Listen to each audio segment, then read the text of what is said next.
Hello everyone, আসসালামু আলাইকুম। আমার আপু ভাইয়ারা সবাই কেমন আছো? দেখে নিশ্চয়ই বুঝতে পারছো এতক্ষণে আমি কি রান্না করেছি, তোমাদের জন্য কি নিয়ে এসেছি। দেখো তো কত মজাদার ক্ষীর পায়েস, গুড়ের পায়েস রান্না করেছি আমি। দেখো দেখি কতটা লোভনীয় লাগছে, আর মুখে দিলে তো একদম গলে যাবে।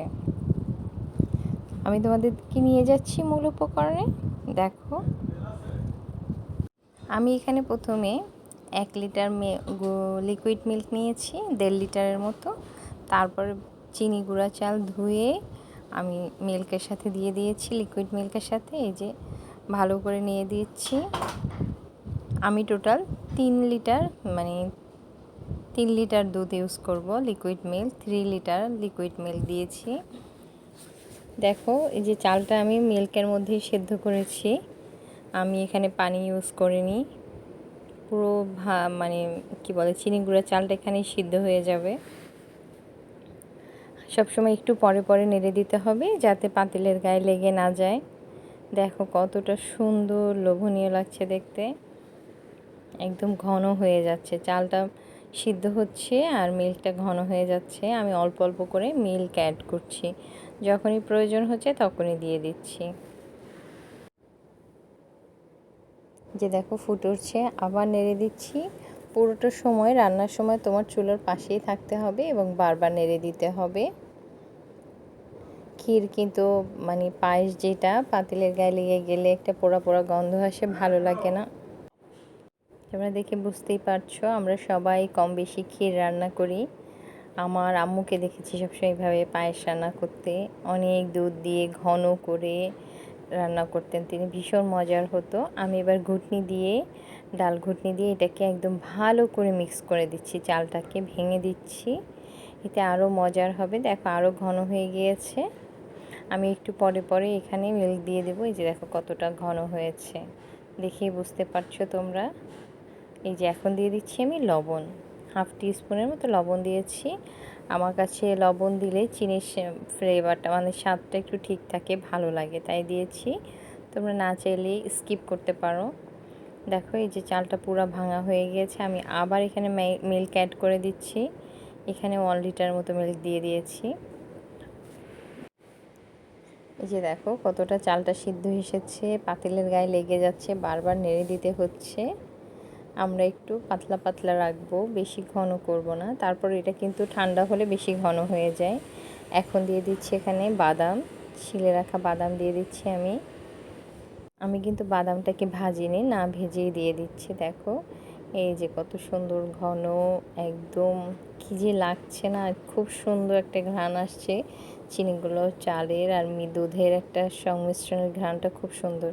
এই যে আমি নিয়েছি খেজুরের পাটালি গুড়, তো আমি এটাকে চাকু দিয়ে চিচে নিচ্ছি। যে দেখো এখন দিয়ে দিচ্ছি আমি ক্ষীরের ভিতরে 2টা তেজপাতা দিয়ে এটা সুন্দর ঘ্রাণ আসে। এলাচ দিয়ে দিচ্ছি 4টা, ব্যাস। এর জন্য অ্যারোমাটা খুব সুন্দর আসবে, এলাচ আর তেজপাতার অ্যারোমাটা কিন্তু দারুণ লাগে ক্ষীরের সাথে। দিয়ে দিচ্ছি 1 টুকরো দারুচিনি। এই যে এখন ভালো করে নেড়ে দেবো, এটা ফুটতে থাকবে। আমাদের যেহেতু একটু মিল্ক অ্যাড করেছি, এটাকে ভালো করে ফুটতে দিতে হবে। এরপরে আমরা যে গুঁড়ো করে রেখেছি গুড়টাকে সেটা দিয়ে দেব। আমি খেজুরের গুড় নিয়েছি, তোমাদের যার কাছে যে গুড় থাকে তোমরা সেটাই এখানে অ্যাড করতে পারবে। কারোর কাছে লিকুইড গুড় থাকে তো তখন তোমরা না মানে আগে দিয়ে নেবে, কারণ মিল্ক তখন কম দেবে, লাগলে দিয়ে দেবে, না তো বেশি পাতলা হয়ে যাবে। আমার এখানে গুঁড়ো করে নিয়েছি, তাই এটাকে আমি যে ঘন দুধের মধ্যে দিয়ে দিচ্ছি, ক্ষীরের মধ্যে। এতক্ষণ পর্যন্ত তোমরা যারা আমার ভিডিওটা একটা লাইক দাওনি, দিতে ভুলে গিয়েছো, প্লিজ একটা লাইক করে দেবে। তোমাদের একটা লাইক অনেক দর্শকের কাছে আমার ভিডিওটাকে পৌঁছে দেবে। দেখো আমি কিন্তু নেড়েই যাচ্ছি, ভীষণভাবে নাড়তে হবে। এই যে এখন এই গুড়টাকে আমি দেখো কতটা ঝুরো ঝুরো করেছি, একটু আস্ত নেই এটার ভিতরে। এখন আমি এটা ক্ষীরের সাথে মিক্স করে দেব। এই যে দেখো এখানে কিন্তু আমি তোমাদের 400 গ্রামের মতো গুড় নিয়েছি। 400 গ্রাম গুড় দিয়ে দিলাম। তোমরা যারা গুড় খেতে পছন্দ করো না বা পায়েস খাবে না, তারা এখানে 400 গ্রামের মতো চিনি দিয়ে দিতে পারবে। আমার যে নতুন বন্ধুরা আছো, ভিডিও দেখছো, প্লিজ আমার চ্যানেলটাকে সাবস্ক্রাইব করে দেবে এবং বেল আইকন অন করে রাখবে।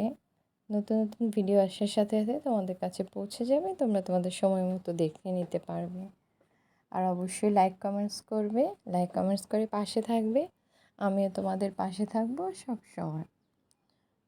আর আমার পুরাতন আপু ভাইয়ারা, আমার বন্ধুরা যারা আছো, তোমাদেরকে অসংখ্য ধন্যবাদ আমাকে সুন্দর সুন্দর কমেন্টস করে রান্না করতে উৎসাহ দেওয়ার জন্য।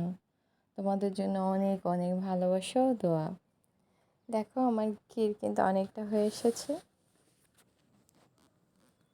আমার রান্না তোমাদের ভালো লাগলে অবশ্যই ফ্যামিলি ফ্রেন্ডসদের সাথে শেয়ার করবে এবং নিজেও রান্না করে খাবে, খেয়ে জানাবে আমার রান্না কেমন হয়েছে, কেমন লেগেছে তোমাদের কাছে।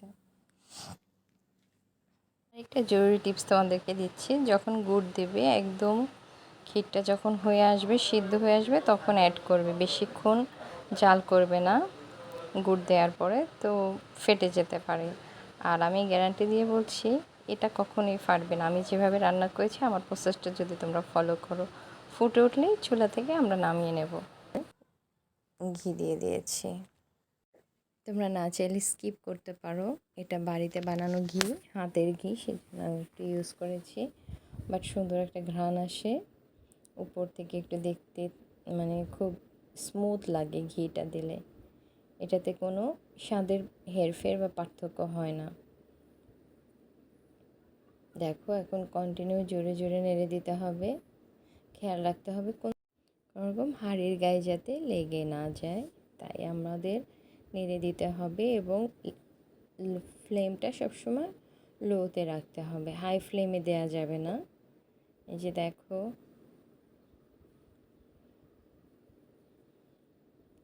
আমার রান্না প্রায় শেষের পথে চলে এসেছে।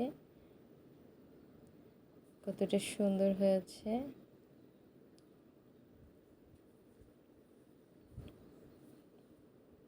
এইভাবে পায়েস রান্না করে না তোমরা ছোটো বাচ্চাদেরও খাওয়াতে পারবে।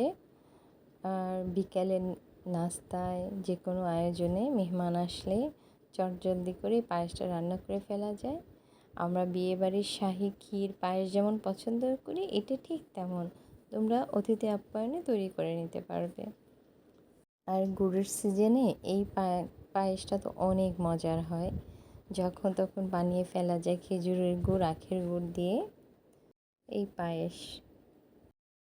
এই যে দেখো এখন একদম পুরো টকবক করে ফুটে উঠছে। আবার আমি নেড়ে দিচ্ছি।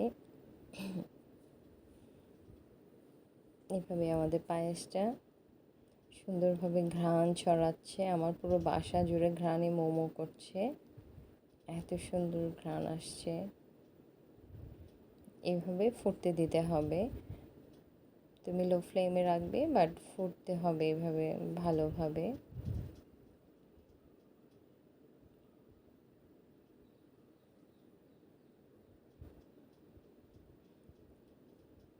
আমি এখন একটা প্যানে কিছু কিশমিশ নিয়েছি আর একটু সামান্য পরিমাণ ঘি দিয়ে এটাকে একটু রোস্ট করে নেব।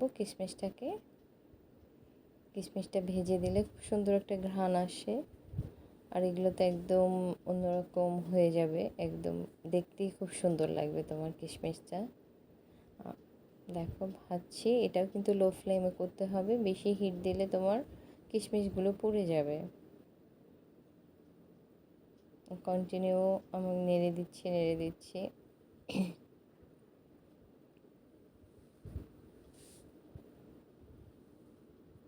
যে দেখো কতটা ফুলে উঠেছে কিশমিশগুলো, এখন দেখতেই কতটা সুন্দর লাগছে। দেখো দেখো বন্ধুরা, হয়ে গেল। আমি এখন তুলে নিয়ে আমি ক্ষীরের মধ্যে দিয়ে দিচ্ছি, পায়েসের মধ্যে।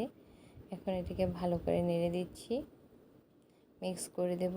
এখনও কিন্তু ফ্লেম আছে, একদম লো হিটে আছে। দেখো পায়েসটা, এই যে এখন আমি দিয়ে দিচ্ছি 1 টেবিল চামচের মতো গোলাপ জলটা দিলে আরও সুন্দর একটা ঘ্রাণ আসে।